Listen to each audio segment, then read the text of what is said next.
While there are many reasons why I started making YouTube videos, one of the main purposes of this channel has always been about music discovery. I strive to help introduce people to new stuff that they might not have heard of before, so they can find new sounds, styles, and albums to fall in love with. Lately, I've gotten suggestions to make more videos about the general scope of what music has to offer. I've gone in depth with specific bands and genres in the past, but some people want to window shop, I guess. They want a bunch of little glimpses into sounds that they don't really know, so that's what we're doing today. For this video, I've picked 5 genres and subgenres that aren't your stereotypical most basic forms of pop, rock, or hip-hop. We're going a little bit deeper into those sounds, or going places that aren't as popular right now, or widely known, easily accessible, etc., with the goal in mind of trying to expand your tastes in music. Please, for the love of everything, this is not a video for any kind of gatekeeping. Most of the albums I picked are famous and critically acclaimed. I'm not trying to come up with the most obscure recommendations possible. I just want to introduce these styles to people that want to get pushed in the right direction. Math rock at its core is rock music with very complex and complicated instrumentals. We've got unusual time signatures, very elaborate, hard to follow layering with polyrhythms, and this is pretty much how it got its name. Musically, there is so much going on at once, and everything has to be so specific and calculated that each song is its own little math equation. The earlier forms of math rock with bands like Slint stemmed from the post-rock, post-hardcore scenes and then added those complex rhythms. One of the defining bands of the genre is Don Caballero. They fit the same kind of bill as Slint. Terra Mellos can border on a mathy indie rock, and there's some jazzy improvisation as well. American Football is one of the many Midwest emo bands with math rock influences, but the album that I will be suggesting is by the Japanese quartet Tricot, and it's called THE or The. I don't really know how you're supposed to say it. Some math rock bands can be so hyper-focused on making those intricate instrumentals that they just don't have a ton of personality. The music is impressive, but you're not really feeling anything when it comes on. You will not have to worry about that with Tricot. The music is as technically impressive as you'd want it to be, but it also has the catchiness and bubbly nature of something more pop-oriented. There's something hypnotic about the stop-and-start guitar riffs and the unpredictable transitions within the tracks, and it's never overbearing. The album flies by because you get drawn in by their skill, but you stay because of how playful, fun, and creative it is. You'll never get bored. Near the end of the album, things get a little slower and more sentimental, and this is also where the project becomes its most melodic. Everything you're hearing is just so satisfying, including the incredible vocals from Akumi Nakajima. This woman has so much range, and it's a joy to listen to her. There's something very direct and raw about her delivery, and I can't get enough of it. My personal favorite track is number 11, CGPP. It's very cool, sleek, and upbeat, but then the choruses are theatrical and dramatic.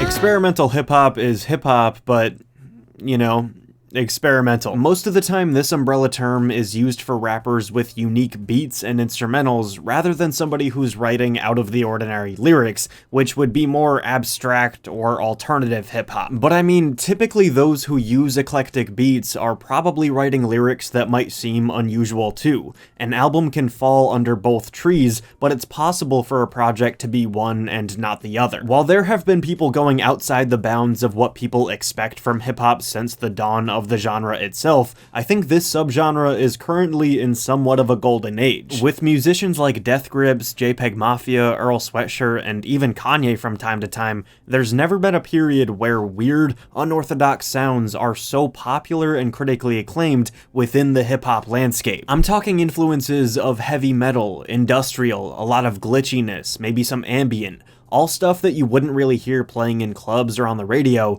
but it's hip-hop, and within a genre that can feel repetitive, I think people are begging for unconventional stuff like this. The album I'm recommending is Danny Brown's Atrocity Exhibition. It's one of the obvious, huge standouts of experimental hip-hop, and it's an absolute masterpiece. Whenever I hear people describe how they feel about this album, they're always coming up with some ultra-specific imagery, and often an entire storyline to match. Sometimes you'll hear an album and you'll say, "This made me feel like I was at a serene beach at sunset and the waves were gently coming in and whatever. But for Atrocity Exhibition, it's like, okay, I find myself in the mind of this paranoid addict who's on a downward spiral. As I struggle to escape, I'm only losing more and more of my sanity. The walls are closing in and it's the most vulnerable I've ever felt in my life. Everything is dark and pessimistic, but it's too late to ask for help. Because of Danny's past releases, namely 2011's XXX, people have always labeled him as an outcast. First and foremost because of his whiny, erratic voice, and second because he mixes in some extremely intense,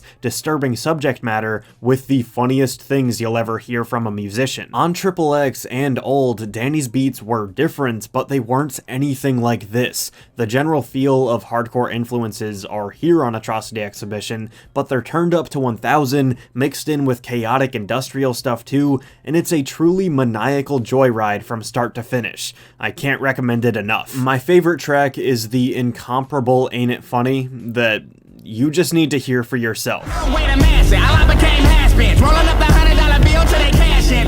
Ambient pop takes the atmospheric nature of ambient music and some of the general structures of pop music to create a sound that is typically very tranquil, pristine, and almost ethereal. Instrumentally, you can think of something like dream pop. It's mainly a lot of layered electronic instruments, keys, guitars, and some inviting, listening vocals, but remember that we've got to turn everything down a notch. This subgenre should feel like very easy listening. It's typically pretty slow, and more than anything, I think it's about creating a pleasant mood. Some of the must-listen musicians within this style would be people like Fishmans, Arthur Russell, Julia Holter, Kate Bush, and some of Tom York's recent stuff, but my album recommendation is something I've talked about on the channel before, Moon Safari by Air. This is one of my favorite albums ever, and it's one of the few projects I commonly go back to that hasn't lost a single ounce of its magic from the first time I heard it. Whenever I throw Moon Safari on, I'm transported into the world of the record, with the major players like the synthesizers,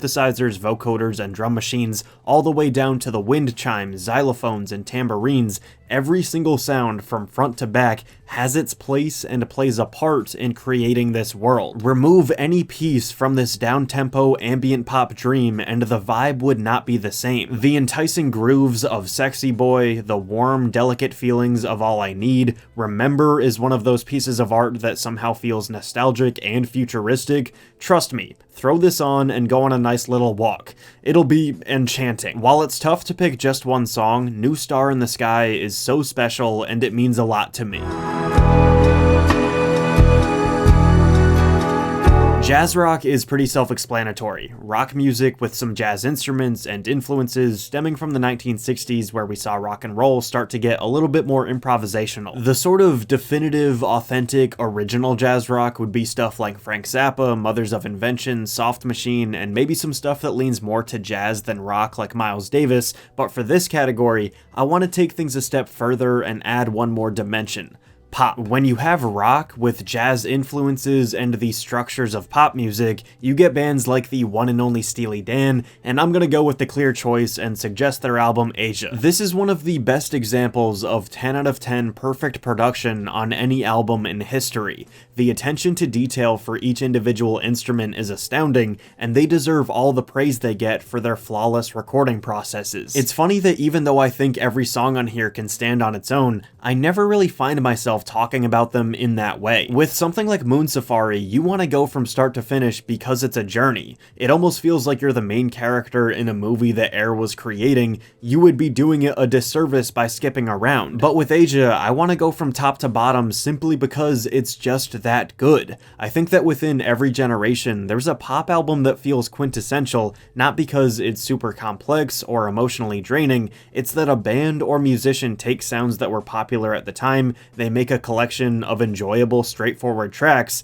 and that's it. The lyrics can be a little cynical, but it's always in a clever, fun way. There are no skips on this album, it's top quality musicianship, but it's easy to digest. Like I said before, the production is what's front and center here. It's as slick as can be, and you don't really need to worry about anything else. The song I'll recommend specifically is Deacon Blues, because it does the best job of sounding like it would be for high-class music nerds, but it feels like something that anyone can fall in love with. Last but not least, we have art pop, which is a little tricky to wrap your head around at first, but you definitely know it when you hear it. At least from my knowledge of this subgenre, I think the most important factor is the fusion of traditional pop structures and instrumentation with other forms of art or cultural landmarks. If you know you're listening to pop music, but there's clear inspiration from film, theater, literature, fashion, or something thriving off of its campiness or avant-garde nature, there's a solid chance it's art pop. If it seems like the aesthetic was just as important as the music, if the artist is embodying some persona from a different time and place, if you might be confused at first glance and bashfully describe whatever you're hearing as an artistic statement, there's a solid chance it's art pop. While there are countless pioneers of pop music that certainly dabbled with these ideas from time to time, in my opinion, nobody has done it quite like the unrivaled, transcendent Björk, and the album I'm gonna recommend is Vespertine. For anyone who has not listened to Björk, prepare yourself to be transported to another world. This thing is beautiful, it's groundbreaking, and one of the concepts that really stands out for me is how genuine everything about it feels. Art pop is essentially built on playing some kind of character that you hope everyone believes, but that's not even a question here because this seems like a realistic depiction of Björk's life. The world of this album is full of wonderful contradictions. The instrumentals are cold, but Björk's passion is always so warm. It's eerie but comforting, sinister and beautiful. She is such a master at balancing all the qualities within her music to the point where Vespertine feels like perfect equilibrium. This album is an electronic-influenced, glitchy representation of Björk's path to sensuality and intimacy. For a standout track, I think Cocoon is an extremely accurate portrayal of love that I keep coming back to. If anybody out there tries out a new subgenre or musician because of this video, I feel like I've done my job. Have fun exploring, and thanks for watching. Hey, thanks for watching that video. Be sure to check out all the musicians, albums, and songs that I mentioned. If you want to support the channel, feel free to like, comment, and subscribe. You can follow me on social media at RenshawHS. You can buy my merch, support my Patreon, and thank you again. I'll see you soon.